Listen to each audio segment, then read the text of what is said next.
Welcome to my channel UPSC Diaries. Today I will teach you about Delhi Sultanate.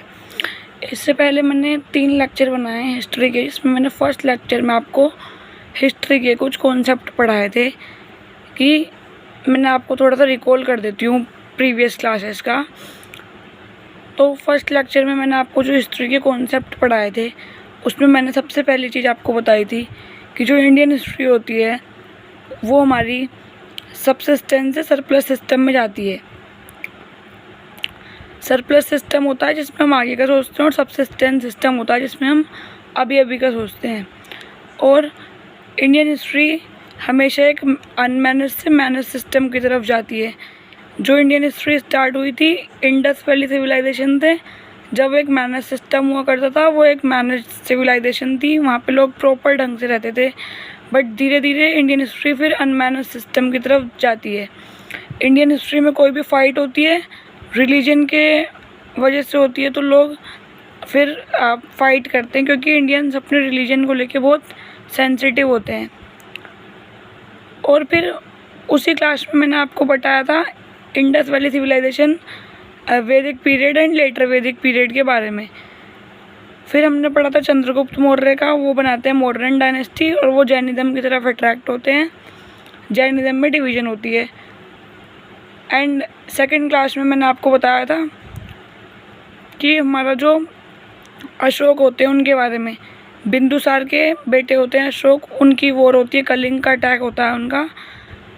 उसके बाद हमने last class में हमने पढ़ा था मुस्लिम इन्वेजन्स। मुस्लिम इन्वेजन्स में मैंने आपको पढ़ाया था कि सबसे फर्स्ट मुस्लिम इन्वेजन करता है 711 एडी में होता है, वो फेल हो जाता है, मोहम्मद मंसूर हल्लज करता है उसे। फिर मोहम्मद बिन कासिम का सिंध कॉन्कर करता है 712 एडी में। उसके बाद महमूद गजनबी सिंध पे अटैक करता है 1025 एडी में। और लास्टली मोहम्मद घोरी के बारे में मैंने आपको पढ़ाया था। उसकी 2 बैटल होती है, battle of Tarain 1 and battle of Tarain 2, Prithviraj Chauhan से 1191 और 1192 एडी में। अब जो मोहम्मद घोरी होता है वो जब यहाँ से जाता है इंडिया से बाहर, तो एक तो होता है उसका कमांडर जो होता है बख्तियार खिलजी, जो नालंदा यूनिवर्सिटी में आग लगा देता है, ठीक है। और एक होता है उसका स्लेव जिसका नाम होता है कुतुबुद्दीन ऐबक। ये कुतुबुद्दीन ऐबक मोहम्मद घोरी का स्लेव, जब मोहम्मद घोरी यहाँ से इंडिया से जाता है बाहर, तो वो कुतुबुद्दीन ऐबक को अपना गवर्नर अपॉइंट करके चले जाता है। ये आगे चल के दिल्ली सल्तनत की स्थापना करता है और ये स्लेव डायनेस्टी को बनाता है। अब हम स्टार्ट करते हैं आज का हमारा लेक्चर। हमने पूरा लास्ट का रिवाइज कर लिया है। सो दिल्ली सल्तनत, इसका टाइम पीरियड होता है 1206 से लेकर 1526 एडी तक, ठीक है। तो इसकी फर्स्ट डायनेस्टी होती है स्लेव डायनेस्टी। टोटल इसमें 5 डायनेस्टी होती हैं, स्लेव डायनेस्टी, फिर खिलजी डायनेस्टी, फिर हमारी सैयद डायनेस्टी, तुगलक, सैयद एंड लोधी, 5 ऐसी डायनेस्टी होती है, ठीक है। सबसे पहले स्लेव डायनेस्टी होती है जिसका टाइम पीरियड होता है 1206 टू 1290 एडी। अब इसके फाउंडर कौन होते हैं? कुतुबुद्दीन ऐबक, मोहम्मद घोरी के स्लेव, जो इन्हें गवर्नर अपॉइंट करके चले जाता है, ठीक है। अब ये क्योंकि ये स्लेव थे मोहम्मद घोरी के, इसी वजह से इस डायनेस्टी का नाम पड़ता है स्लेव डायनेस्टी। इस डायनेस्टी को स्लेव डायनेस्टी और मामलुक डायनेस्टी दोनों ही नाम से बोलते हैं, ठीक है। गुलाम वंश कहते हैं इसे। और इसे स्लेव डायनेस्टी क्यों बोलते हैं? क्योंकि इसे जो स्टार्ट किया था ना वो किसी गुलाम ने किया था, किसी नौकर ने किया था, स्लेव ने, कुतुबुद्दीन ऐबक ने।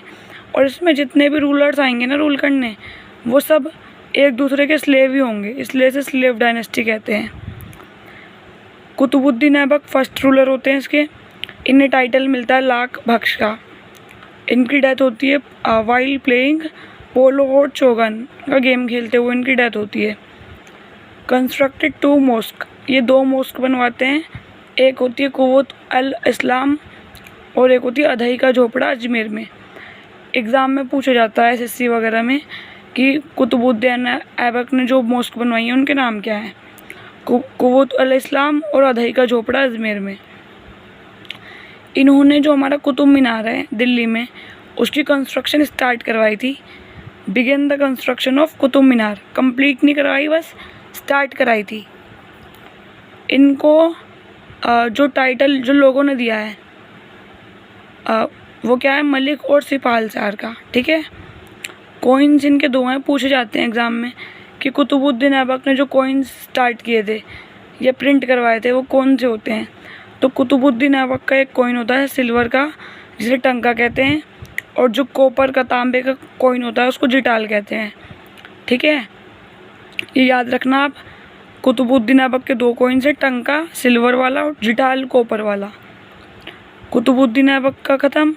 अब कुतुबुद्दीन ऐबक का स्लेव होता है इल्तुतमिश। इल्तुतमिश का टाइम पीरियड होता है 1211 टू 1236 AD, ठीक है। ये डायनेस्टी कब एंड होगी, 1290 में होगी। अब जो इम्पोर्टेंट हैं बस हम वही वाले रूलर्स पढ़ेंगे। तो इल्तुतमिश का टाइम पीरियड है 1211 टू 1236। ये एक स्लेव है किसके, कुतुबुद्दीन ऐबक के स्लेव हैं। रियल फाउंडर ऑफ दिल्ली सल्तनत इन इंडिया, इल्तुतमिश को रियल फाउंडर माना जाता है दिल्ली सल्तनत का। इसके पीछे रीज़न है, जो हमारे कुतुबुद्दीन ऐबक है इसको रियल फाउंडर नहीं माना जाता, बिकॉज ये स्लेव थे मोहम्मद गोरी के। हालांकि इन्होंने स्थापना करी दिल्ली सल्तनत की और स्लेव डायनेस्टी स्टार्ट भी करी, बट इन्हें बस फाउंडर माना जाता है। तो जब आपसे पेपर में पूछा जाएगा कि who was the founder of Delhi सल्तनत, तो आप क्या बोलोगे, आप कुतुबुद्दीन ऐबक, अगर फाउंडर पूछा जाएगा तो। बट अगर रियल फाउंडर पूछा जाएगा, who is the real founder of Delhi सल्तनत, उसे इल्तुतमिश बोलोगे आप, ठीक है। बिकॉज ये इल्तुतमिश रियल फाउंडर क्यों है, क्योंकि ये मुस्लिम थे, ठीक है। और दिल्ली सल्तनत जो हमारा था, इनकी जो ऑफिशियल लैंग्वेज होती थी ना, वो पर्शियन लैंग्वेज होती थी दिल्ली सल्तनत की भी और मुग़ल एम्पायर वाले रूल की भी, ठीक है। तो इल्तुतमिश को रियल फाउंडर कहते हैं। इल्तुतमिश ने ग्रुप बनाया था, ही फाउंडेड चहलगनी ग्रुप ऑफ 40 लोगों का एक ग्रुप बनाया था इसने, चहलगनी, ठीक है। Genghis Khan invaded India during his reign, तो चंगेज़ खान का एक अटैक हुआ था इंडिया में, वो भी इल्तुतमिश के टाइम पीरियड पे ही हुआ था। फर्स्ट सुल्तान ऑफ दिल्ली सल्तनत, कुतुबुद्दीन ऐबक को तो सुल्तान नहीं माना जाता, इल्तुतमिश को रियल फाउंडर और फर्स्ट सुल्तान ऑफ दिल्ली सल्तनत माना जाता है, ठीक है। इनके दो टाइटल्स हैं इल्तुतमिश के पास, सुल्तान और गराही। ये दोनों टाइटल इन्हें लोगों ने दिए थे, सुल्तान एंड गराही। Completed construction of Qutub Minar, Qutub Minar का कंस्ट्रक्शन कंप्लीटेड करा दिया इल्तुतमिश ने। स्टार्ट किसने कराया था, कुतुबुद्दीन ऐबक ने, ठीक है। और कंप्लीट किसने करवाया, इल्तुतमिश ने। इल्तुतमिश की एक बेटी होती है रजिया सुल्ताना एंड एक बेटा होता है रुकनुद्दीन। तो उन दोनों के बीच में फाइट्स होती है कि दोनों में से कौन जो है ना सिंहासन पे बैठेगा, कौन दिल्ली सल्तनत को संभालेगा। बट इल्तुतमिश क्या करता है, वो अपनी बेटी जो रजिया सुल्ताना होती है, आपने पढ़ा होगा कि वो क्या है, फर्स्ट मुस्लिम वुमेन रूलर है इंडिया की। तो वो तो रूल नहीं करती हैं, तो क्योंकि ये स्लेव डायनेस्टी है, इसमें जो भी आएंगे गुलाम आएंगे, स्लेव आएंगे। तो रजिया और रुकनुद्दीन रूलिंग नहीं करते हैं, और घियासुद्दीन बलबन आता है जो कि 9th सुल्तान होता है दिल्ली सल्तनत का। अब रजिया सुल्ताना ने तो दिल्ली की वो रूलर बनी थी, ठीक है। बट लास्ट सुल्तान में हम जो इम्पोर्टेंट है वही पढ़ेंगे। तो 9th सुल्तान होता है घियासुद्दीन बलबन, ये इम्पोर्टेंट है। इसने जो इल्तुतमिश ने चहलगनी 40 लोगों का ग्रुप बनाया था, उसकी पावर्स को इसने डिस्ट्रॉय कर दिया। 9th सुल्तान है, ठीक है। इसका नाम है बहाउद्दीन, इसका रियल नेम है Bahauddin, is the real name of Ghiyasuddin Balban. इसने कॉइन्स बनाए थे, बलबनी कॉइन, मतलब इसका जो कॉइन है वो इसी के नाम पे है, बलबनी कॉइन। हमने जो पढ़ा था कुतुबुद्दीन ऐबक का क्या है, टंका और जिटाल है। तो ये आपको ध्यान रखना है कि किसका और कौन सा कॉइन किसने बनाया है, ठीक है। जो घियासुद्दीन बलबन का कॉइन है उसके खुद के नाम से ये बलबनी कॉइन। फिर इसने एक सिस्टम बनाया था सिजदा एंड पैबोस का, ये सिस्टम इसने इंट्रोड्यूस किया। ये सिस्टम क्या होता है, सिजदा का क्या मतलब होता है कि राजा के जो फीट होते हैं ना उनको टच करना, मतलब इस बलबन के फीट को टच करना। और पैबोस का मतलब होता है कि राजा के फीट को हमने टच किया और साथ साथ उस फीट पे ही किस करना, तो पैर छू के राजा के फीट को किस करना। ये सिस्टम सिजदा एंड पैबोस होता है। ये घियासुद्दीन बलबन ने वाला सिस्टम चलाया था, याद रखना आप, ठीक है। He followed the policy of blood and iron, तो ब्लड और आयरन की पॉलिसी भी इसने फॉलो की थी। स्लेव ऑफ इल्तुतमिश, अब ये किसका गुलाम था मैंने आपको बताया। इसमें इस स्लेव डायनेस्टी में सब स्लेव आएंगे एक दूसरे के, तो ये इल्तुतमिश का स्लेव था और उसके बेटे रुकनुद्दीन का एडवाइज़र था। लास्ट रूलर इस डायनेस्टी में आता है कैमूर। कैमूर को ही जलालुद्दीन खिलजी कहते हैं, जो कि आगे चल के खिलजी डायनेस्टी की स्थापना करेंगे। सेकेंड डायनेस्टी होगी ये। और 1290 में स्लेव डायनेस्टी का अंत हो जाता है, एंड हो जाती है। अब घियासुद्दीन बलबन ने पर्शियन कल्चर को भी इस्टेब्लिश किया था, ठीक है। मैंने आपको बताया ना, जो दिल्ली सल्तनत होती है और जो मुग़ल एम्पायर होती है, इन दोनों की जो ऑफिशियल लैंग्वेज होती है वो कौन सी होती है, पर्शियन। तो घियासुद्दीन बलबन ने पर्शियन कल्चर को भी इस्टेब्लिश किया। और एक फेस्टिवल होता है पर्शियन लोगों का ही, नारोज़ फेस्टिवल, ये भी इसने चलाया। अब हम पढ़ते हैं Khilji dynasty. Slave dynasty and हो गई 1290 में। 1206 से लेकर 1290 तक चली। Then Khilji dynasty. Khilji dynasty इसकी सेकेंड डायनेस्टी है दिल्ली सल्तनत की। 1290 टू 1320 इसका टाइम पीरियड है। अब टाइम पीरियड इतना इम्पोर्टेंट नहीं है याद रखने के लिए, बस हमें स्टोरी की तरह हिस्ट्री को सुनना है, ठीक है। तो 30 ईयर्स तक रही है खिलजी डायनेस्टी। इसमें दो ही मेन इम्पोर्टेंट लोग होते हैं, एक का नाम होता है जलालुद्दीन खिलजी, एक का नाम होता है अलाउद्दीन खिलजी। देखो कितना सीधा इंसान होता है जलालुद्दीन खिलजी, और अलाउद्दीन खिलजी रूड होता है, संकी होता है। जलालुद्दीन खिलजी खिलजी डायनेस्टी को फाउंड करते हैं। मैंने यहाँ पे बताया था कैमूर इसका लास्ट रूलर होता है स्लेव डायनेस्टी का, जिन्हें जलालुद्दीन खिलजी भी कहते हैं। ये आगे चल के खिलजी डायनेस्टी बनाते हैं जलालुद्दीन खिलजी। ये अलाउद्दीन खिलजी के चाचा जी होते हैं, अंकल होते हैं, और जलालुद्दीन खिलजी अंकल होते हैं, और ये होता है भतीजा इनका, जलालुद्दीन खिलजी का, अलाउद्दीन खिलजी। तो ये तो होते हैं बहुत ज़्यादा सीधे, शांत और बिल्कुल भोले इंसान, ठीक है। अलाउद्दीन खिलजी बहुत गलतियाँ करता है, और इल्ज़ाम किस पे आ जाता है, जलालुद्दीन खिलजी पे, इसके चाचा जी पे। अब अलाउद्दीन जो खिलजी है ये संकी है, दिमाग से लड़ाई झगड़े में रहता है। इसने बहुत सारी जो है ना लोगों को तंग भी करा है, मरवाया भी है। और बट इस पे क्या, एडमिनिस्ट्रेशन स्किल्स इसकी बहुत अच्छी है, गुड एडमिनिस्ट्रेटिव स्किल्स इसके पास है। तो nephew and son in law of Jalaluddin Khilji, तो ये भतीजा भी है और दामाद भी है किसका, जलालुद्दीन खिलजी का। तो इसने जलालुद्दीन खिलजी को 1296 में मरवा दिया, ठीक है। मैंने आपको बताया ना जलालुद्दीन खिलजी बिल्कुल शांत बंदा है, भोला बंदा, सीधा बंदा, अच्छा बंदा। ये बंदा अलाउद्दीन खिलजी बहुत गलतियां करता है, ठीक है। लोगों को परेशान करता है, मरवा देता है, आक्रमण करता है, बट सारा इंजाम किस पर आ जाता है, जलालुद्दीन खिलजी पे। अपने चाचा को ये मरवा देता है। तो आपसे पूछा जाता है एग्ज़ाम में कि विच रूलर ऑफ दिल्ली सल्तनत किल्ड हिज ओन अंकल, मतलब किस दिल्ली सुल्तान ने अपने ही अंकल को मरवा दिया था। तो आप क्या बताओगे, अगर एसएससी वगैरह एग्ज़ाम्स में पूछा जाता है तो आप बताओगे अलाउद्दीन खिलजी। अलाउद्दीन खिलजी ने अपने चाचा को मरवा दिया था। 1293 में ये साउथ इंडिया पे, देखो अब तक जो अटैक्स हो रहे थे ना, जो हमारे अरब इन्वेजन्स, वो मैंने मुस्लिम इन्वेजन्स आपको पढ़ाए हैं, वो हुए हैं। ये कोई भी अटैक होता था अब तक बस नॉर्थ इंडिया पे होता था ऊपर, बट जो साउथ इंडिया है, जो नीचे का पार्ट है इंडिया का, वहाँ कभी भी अटैक अब तक नहीं होते थे।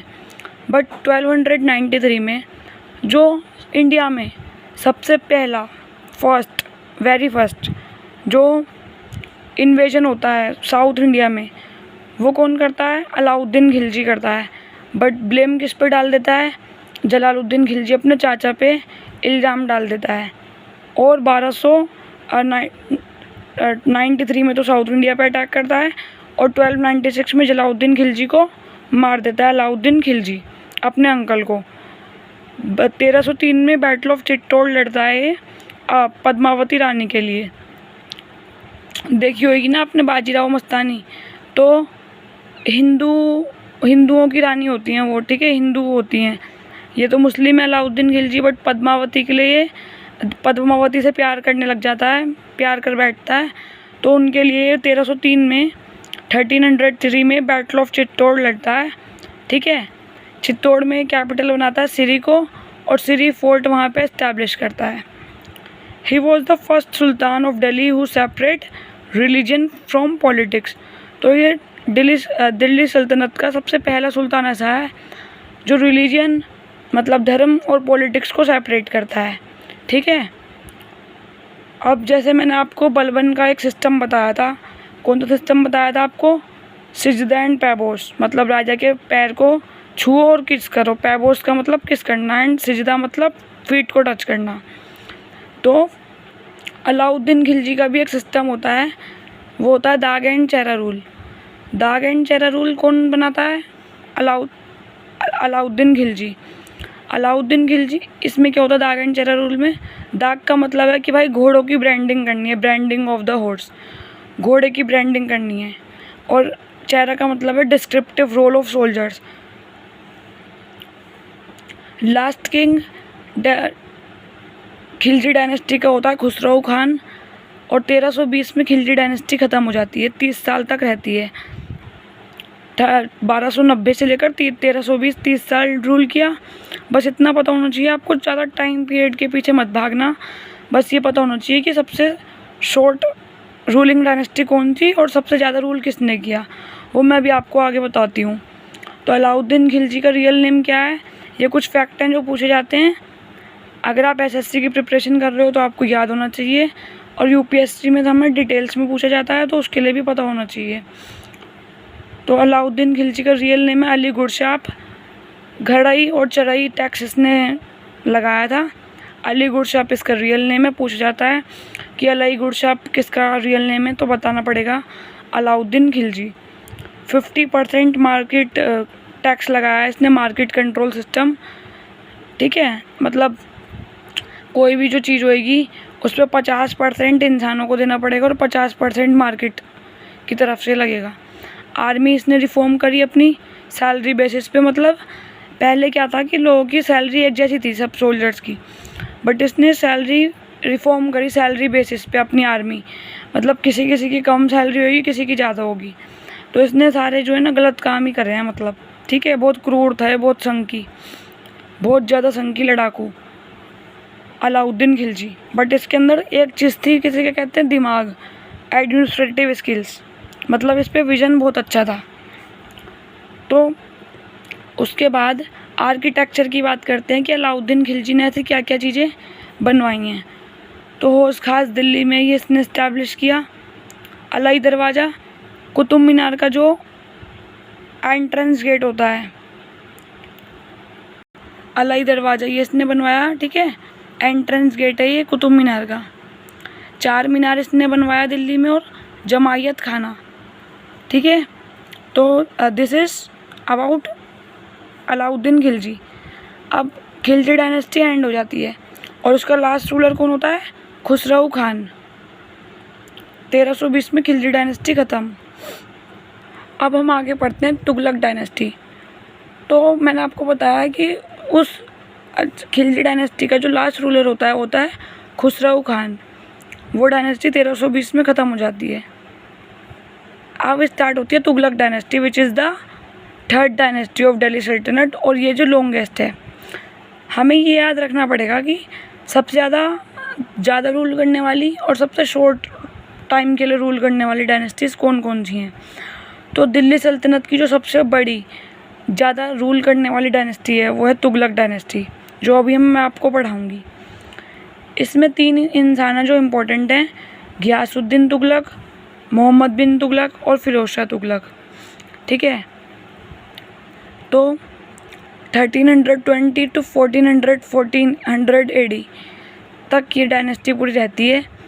गियासुद्दीन तुगलक का टाइम पीरियड फर्स्ट होते हैं इसके रूलर गियासुद्दीन तुगलक, 1320 से 1325, 5 साल के लिए रहते हैं ये फाउंडर हैं तुगलक डायनेस्टी के गियासुद्दीन तुगलक। गाजी का टाइटल ये एक्सेप्ट करते हैं, ठीक है। कैनल्स का इनॉग्रेशन करते हैं, कैनल्स होती है ना नहरें, तो नहर का सिस्टम बनाते हैं, drainage system. His own son killed him, तो इनका एक बेटा होता है गियासुद्दीन तुगलक का, जोना खान, जिसे आगे ये जिनका नाम ये होता है मोहम्मद बिन तुगलक, इनका रियल नेम होता है जोना खान का। ये इन्हें मार देता है, मतलब गियासुद्दीन तुगलक को मार देता है जोना खान, जिसका नाम होता है मोहम्मद बिन तुगलक, यही। तो ये अनदर नेम होता है, मतलब जोना खान भी सही कहते हैं और मोहम्मद बिन तुगलक भी सही कहते हैं। अब ये अपने पापा को गियासुद्दीन तुगलक को मार देता है। फिर ये मोहम्मद बिन तुगलक आता है second ruler of Tughlaq dynasty, Mohammad bin Tughlaq. इसके बारे में क्या इम्पोर्टेंट है जानना कि जो मोहम्मद बिन तुगलक है उसे इंटेलिजेंट फूल कहते थे। पेपर में एग्ज़ाम्स में पूछा जाता है कि इंटेलिजेंट फूल किस राजा को कहते थे दिल्ली सल्तनत के, मोहम्मद बिन तुगलक को। क्यों कहते थे? क्योंकि ये सबसे ज़्यादा पढ़ा लिखा रूलर था पूरी एंटायर दिल्ली सल्तनत का, पूरी एंटायर जो पूरी दिल्ली सल्तनत चली है, सब पूरी एंटायर दिल्ली सल्तनत का। इंटेलिजेंट फूल, इंटेलिजेंट का क्या मतलब होता है? समझदार, पढ़ा लिखा, और फूल मतलब पागल, तो इसे पागल राजा कहते थे हिंदी में, ठीक है। पागल राजा क्यों कहते थे, उसके पीछे की स्टोरी है। अब क्या स्टोरी है देखो, ध्यान से सुनना आप, स्टोरी क्या है। क्यों कहते थे इसे पागल राजा मोहम्मद बिन तुगलक को, जिनका नाम जोना खान भी था। इन्हें इसलिए पागल राजा कहते थे क्योंकि इन्होंने क्या करा, जो हमारी दिल्ली सल्तनत की कैपिटल क्या थी, दिल्ली थी। अब इन्होंने दिल्ली से नीचे महाराष्ट्र में देवागिरी की तरफ, ठीक है, अपनी कैपिटल शिफ्ट करी। इन्होंने सोचा चलो कैपिटल शिफ्ट करते हैं नीचे महाराष्ट्र की तरफ। तो वहाँ पे ये जाते हैं, कैसे जाते हैं ये, एक तो दिल्ली से जा रहे हैं देवागिरी की तरफ, ठीक है, नीचे साउथ की तरफ पैदल जाते हैं। पैदल इनके पीछे पीछे लोग होते हैं, बहुत सारे लोगों की संख्या, भीड़ होती है। अब भाई ये पैदल जाते हैं नीचे महाराष्ट्र की तरफ, पैदल पैदल पैदल पैदल खुद जाते हैं और पीछे लोगों को भी ले जाते हैं। जब ये वहाँ पहुँचते हैं साउथ में, तो वहाँ पे हमारी एक विजयनगर एम्पायर होती है, आपने पढ़ी होगी विजयनगर एम्पायर। विजयनगर एम्पायर में उनके जो रूलर होते हैं वो होते हैं हरिहर बुक्का। तो वहाँ से इन्हें भगा दिया जाता है कि भाई यहाँ पे कुछ नहीं, कैपिटल शिफ्ट नहीं कर पाओगे, तुम ऊपर जाओ वापस। तो जब लोग इनके पीछे आए थे, पैदल पैदल पैदल पैदल जा रहे थे, अब नीचे पहुँच गए, तो फिर वहाँ से इन्हें हरिहर बुक्का भगा देते हैं कि तुम अपनी वापस जाओ दिल्ली पे। जब ये वापस आते हैं लोगों के साथ, अब इनके पीछे बहुत सारे लोग की जो भीड़ होती है, ठीक है, वो इन्हें चलते चलते इन्हें पागल राजा बोलने लग जाती है, जिसकी वजह से इनको इंटेलिजेंट फूल या फिर पागल राजा कहा जाता है, ठीक है। क्योंकि ये खुद तो गया ही गया नीचे पैदल, अब लोगों को भी ले गया और कुछ हो पाया नहीं है, वहाँ से इन्हें भगा दिया जाता है। तो इस वजह से लोग इन्हें पागल राजा कहने लग गए थे चलते चलते, ठीक है। तो इन्हें इंटेलिजेंट फूल कहा जाता है क्योंकि सबसे ज़्यादा पढ़े लिखे रूलर थे दिल्ली सल्तनत के। बट इनके पास क्या नहीं था, इनके पास कोई स्ट्रैटेजी नहीं थी। वही जो हमारा अलाउद्दीन खिलजी था, अब खिलजी डायनेस्टी का, उसके पास एक एडमिनिस्ट्रेटिव स्किल्स होती थी। बट मोहम्मद बिन तुगलक, इन पे पढ़े लिखे तो बहुत हैं, पर ऐसी पढ़ाई लिखाई इनका फ़ायदा ही नहीं है जब इन पे कोई विजन ही नहीं है। इन्हें सोच समझ के जाना था, बट इन्होंने ऐसे ही कदम उठा लिया कि चलो बस चलते हैं, कैपिटल शिफ्ट कर देते हैं। तो वहाँ से विजयनगर एम्पायर थे, इन्हें भगा दिया जाता है। तो इन पे विजन था बट इनकी कोई स्ट्रैटेजी नहीं थी, जिस वजह से इन्हें इंटेलिजेंट फूल यानी कि पागल राजा कहा जाता है मोहम्मद बिन तुगलक को। और इनका दूसरा नाम क्या होता है, जोना खान। इन्होंने अपने पापा को मार दिया था गियासुद्दीन तुगलक को, ठीक है। अब लास्ट रूलर देखते हैं तुगलक डायनेस्टी का, विच इज़ फिरोज शाह तुगलक। अब ये पूरी तुगलक डायनेस्टी का मोस्ट इफेक्टिव रूलर है। तुगलक डायनेस्टी का जौनपुर सिराज हिंद का टाइटल इसे मिला था ठीक है। बंदगांव, खैरियत और दीवान इलाज, ये कुछ जगह हैं जो इसने बनाई हैं। अब देखो तुगलक डायनेस्टी का सबसे इफेक्टिव रूलर कौन है? लास्ट वाला, फिरोज शाह तुगलक। ओके, इफेक्टिव याद रखना है। ये याद रखना है कि तुगलक डायनेस्टी बहुत लॉन्गेस्ट रूलिंग डायनेस्टी है दिल्ली सल्तनत की। और आपको मोहम्मद बिन तुगलक का याद रखना है कि वो इंटेलिजेंट फूल है। घियासुद्दीन तुगलक फाउंडर था, ठीक है। Ghiyasuddin Tughlaq, Mohammad bin Tughlaq and then Firoz Shah Tughlaq. अब देखो एक south Asian central Asian invader होता है जिसका नाम होता है तिमूर। पूछा जाता है कि तिमूर का अटैक, मतलब तिमूर इंडिया में कब आया था? तो तिमूर आया था 1398 में, जब हमारी तुगलक डायनेस्टी चल रही होती है। देखो 1320 से लेकर 1414 तक तुगलक डायनेस्टी चलेगी, यानी कि 94 ईयर्स चली है, ठीक है।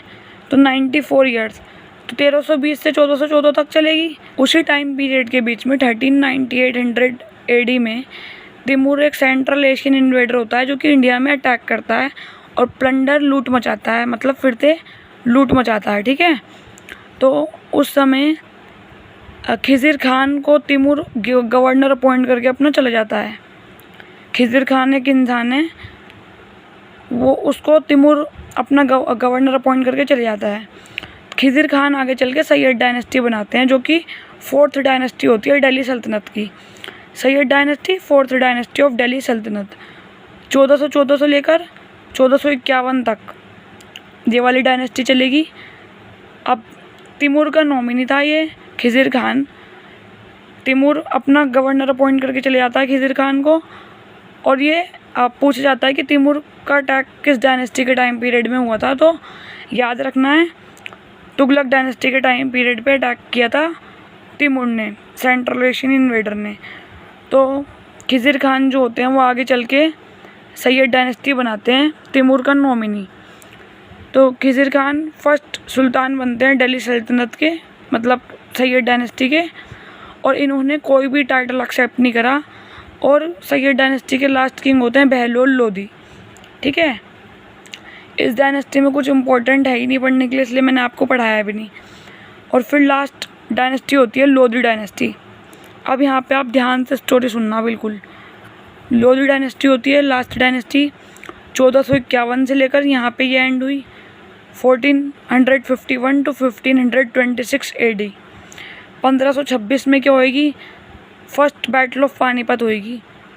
बहलोल लोधी फर्स्ट मतलब इस्टेब्लिश करते हैं लोधी डायनेस्टी को। फर्स्ट रूलर होते हैं लोधी डायनेस्टी के बहलोल लोधी।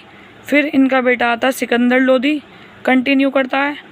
सिकंदर लोधी के बाद इब्राहिम लोधी एंड करता है लोधी डायनेस्टी को। बहलोल, सिकंदर और इब्राहिम लोधी।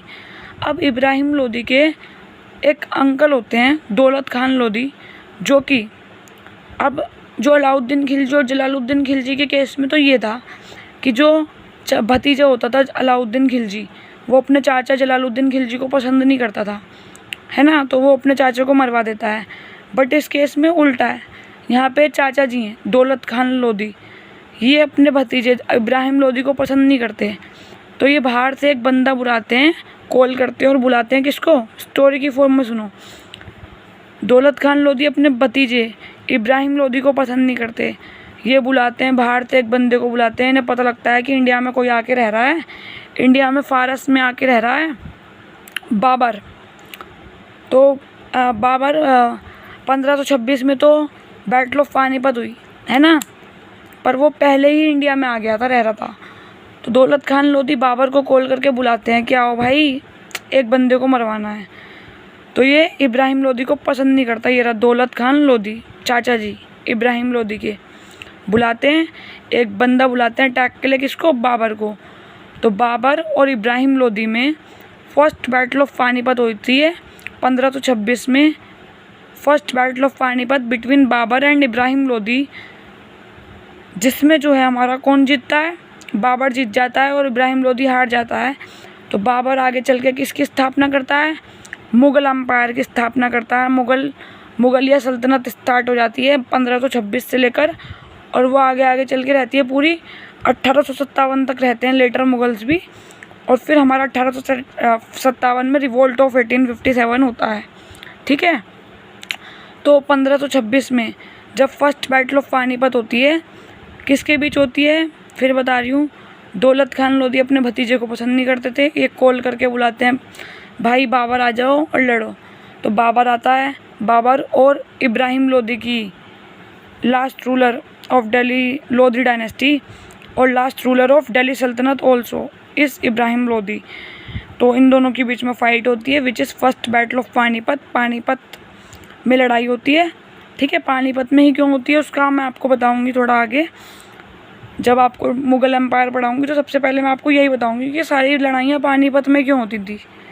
थोड़ा अभी बता देती हूँ, पानीपत में लड़ाइयाँ इसलिए होती थी क्योंकि पानीपत जो था ना फर्टाइल इलाका था, ज़मीन थी खंजर, तो वहाँ पे भागने में जो हमारा हॉर्स वगैरह होते हैं पानीपत में, प्लस सामान मिल जाता था लड़ने के लिए। पानीपत में ये भी था कि पानीपत से बराबर में ही थी दिल्ली, तो दिल्ली कैपिटल हुआ करती थी। तो ये सब रीजंस थे जिस वजह से सारी बैटल्स पानीपत में होती थी। पानीपत एक बहुत अच्छा इलाका था, अगर कोई भी ऊपर से आएगा तो पानीपत में ईजिली आ सकता है और लड़ सकता है, ठीक है। तो पानीपत में लड़ाइयाँ होती हैं, आगे हम उसको और डिटेल में पढ़ेंगे कि पानीपत में लड़ाइयाँ क्यों होती थी, दिल्ली फर्स्ट और सेकंड बैटल ऑफ पानीपत क्यों हुई पानीपत में। तो पहली बैटल ऑफ पानीपत होती है 1526 में, जिसमें जीत जाता है हमारा बाबर, और बाबर आगे चल के बनाता है मुग़ल अम्पायर, और मुग़ल अम्पायर का फर्स्ट मुग़ल होता है हमारा बाबर।